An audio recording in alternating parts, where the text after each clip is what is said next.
Dando continuidade ao nosso processo de assinatura, vamos agora tratar especificamente da parte dos assinantes.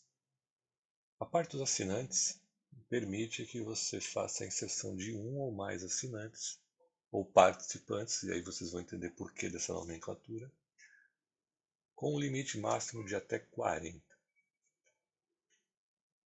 Como que funciona, né, a definição desses participantes? O primeiro item, e aí nós temos o entendimento do porquê não escrito assinantes e sim participantes. O primeiro item define realmente a qualificação deste participante. Então, quando eu clico aqui no meu lápis de edição, eu tenho signatário, aprovador, observador, regra 1 e regra 2. Vamos entender claramente o que significa cada um dessas qualificações. Signatário, como o próprio nome diz, né, você qualifica este participante como um assinante. Aprovador. Essa qualificação permite que este participante ele apenas analise o documento dentro da sequência que você define, e o objetivo dele não é assinar. Vamos deixar bem isto claro. Tá? Ele não aplica, e mesmo ele dando uma aprovação, um ok a esse documento, esta informação não compõe um manifesto de assinatura. Né? A função do aprovador é mais como se fosse dentro de um fluxo onde alguém, né, por questões de compliance, precisa analisar esse documento, né, como um advogado, antes de encaminhar para os assinantes. Então, em vez de fazer esse processo manual, eu consigo fazer digital. Então, este aprovador tem condição de dar um ok e permitir que esse documento siga adiante, ou simplesmente recusar, colocando motivo e impedindo que esse documento siga adiante para os assinantes. Observador é justamente a função de um participante que ele estará apenas acompanhando. O que isso quer dizer? Que a todo momento ele estará recebendo e-mails informando o que está acontecendo com esse documento, com quem já assinou, à medida que ele for encaminhado diretamente às partes. Ok? Então é realmente a função de um observador sem afetar em nada a qualificação jurídica no ponto de vista de assinar. Já esses dois itens denominados regra, onde tem um assinante e dois, é quando eu necessito, né, de entre um ou mais assinantes, basta eu estar colhendo uma ou duas assinaturas. Ou seja, isso é muito utilizado às vezes quando eu tenho um grupo de sócios administradores em que basta eu colher uma das assinaturas dessas partes e o processo segue adiante. Ou duas. Então, uma empresa com 3 sócios, eu escolho este item, ele até muda a estrutura porque ele subdivide, né? Então, ou seja, eu defino signatários, então por natureza elas são signatários, não são aprovadores, observadores. Então, por exemplo, aqui nesse caso, eu defino dois, os dois irão receber o link para assinar. Aquele que fizer primeiro o processo, né, vai aplicar a assinatura ao documento e, consequentemente, dar continuidade ao processo sem que a outra parte precise. Okay? Então, deixando bem claro, um ou dois assinantes na regra.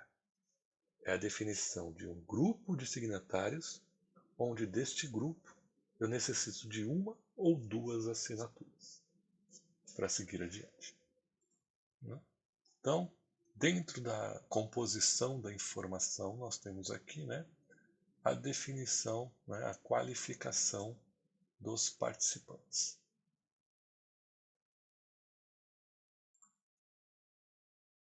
A SiloSign possui um motor inteligente, né, para a tratativa dos assinantes, onde ele cria um histórico. Né? Esse histórico, ele naturalmente vai criando, né, uma estrutura de usuários, né, de participantes, para que naturalmente ao digitar aqui, eu simplesmente localize o meu usuário, caso ele já tenha participado de algum processo. Né? No meu caso aqui é um sistema empresa teste, mas com certeza se fosse uma base, bastaria eu digitar aí as iniciais do nome ou o nome, né, o primeiro nome, que ele me daria a sugestão de itens, né, perdão, de participantes já existentes, ao qual eu poderia selecionar e simplesmente escolher. Né? Uma vez que eu faço isso, ele já preenche meus dados, ok? Importantíssimo validar os dados, principalmente o e-mail, porque o e-mail, né, ele pode se tornar válido, tecnicamente falando, se eu tiver no meu .com.br ou arroba, né? Agora, se eu digitei um caractere errado de um domínio que não existe, a chance, né, dele gerar um problema é real, porque o sistema não tem como validar esse destino. Né? Principalmente se o e-mail é de um domínio que exista, mesmo você tendo escrito errado, ele vai chegar nesse destino. Então ele me preenche. Né? Um ponto muito interessante aqui no complemento do carimbo é o título. Esse título, né, ele tecnicamente não altera a assinatura no seu contexto, mas ela agrega uma informação. Então, se eu quisesse ali colocar testemunha, representante legal, procurador ou qualquer outra nomenclatura associada ao assinante, eu posso fazer.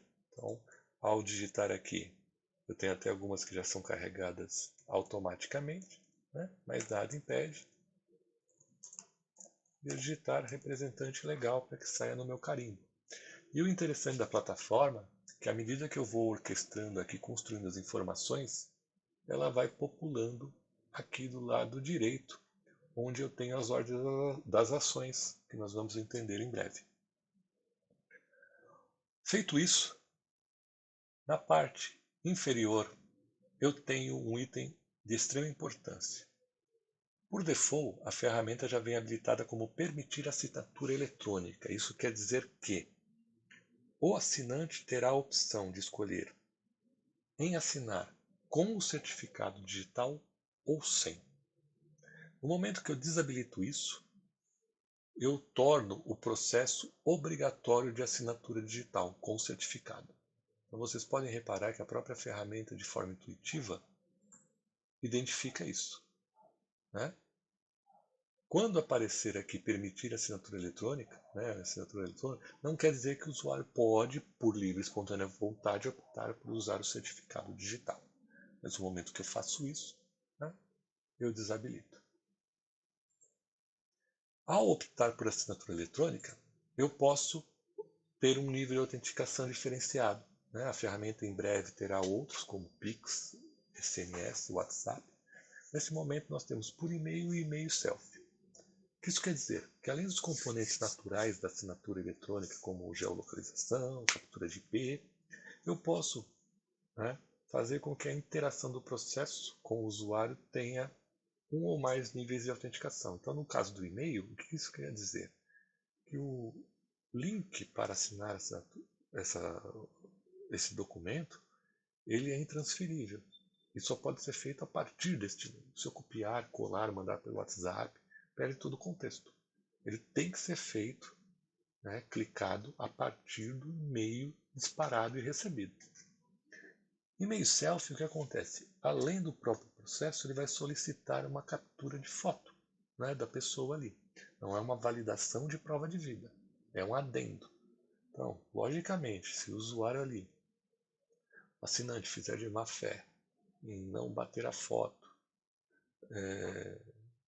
utilizar uma cópia, né, que é perceptível, né, de uma imagem, o processo será, né, tecnicamente invalidado se assim as partes desejarem. Né? Então o selfie é feito apenas única e exclusivamente a partir de um botão para realmente tirar uma foto, seja através da câmera do computador, do notebook, ou através da câmera do celular. Né? Bom, feito isso, né, E até um ponto importante a nível das características de segurança, né? Quando a pessoa faz o selfie, né, pelo celular ali, ele não permite a câmera ser selecionada para a câmera traseira do celular. Ela só fica habilitada pela câmera frontal. Né? Bom, no nosso caso aqui do exemplo eu vou deixar somente e-mail. Né? Posicionar a assinatura. Isso aqui é um ponto importante, por quê? Por default, ela vem aberta, no sentido de que o responsável por colocar o posicionamento do carimbo da assinatura é o assinante. Isto, né, pode ser útil ou não, dependendo do ponto de vista. Mas vamos entender um fato bastante interessante. Tá? Se eu deixo para o assinante e o assinante, por algum motivo, esquece de posicionar e clica em enviar, em assinar, isso não impede do documento ser assinado. O que vai ocorrer é justamente que o documento vai posicionar o carimbo no rodapé, na parte inferior do documento, da última página. E posicionar a assinatura, né, coloca a responsabilidade do posicionamento para quem está orquestrando o processo da assinatura deste documento. Né? Então ele habilita a escolha da posição. Eu posso fazer tudo de uma vez ou um a um. Né? Então se eu clicar agora em escolher posição, ele vai me abrir o layout do documento para que eu posicione. E aí naturalmente, né, posso arrastar, excluir, incluir. Né? Ou seja, eu posiciono da melhor forma possível. E com isso o usuário, né, o colaborador que estiver assinando esse documento no futuro, ele simplesmente vai clicar no botão sem a necessidade do posicionamento.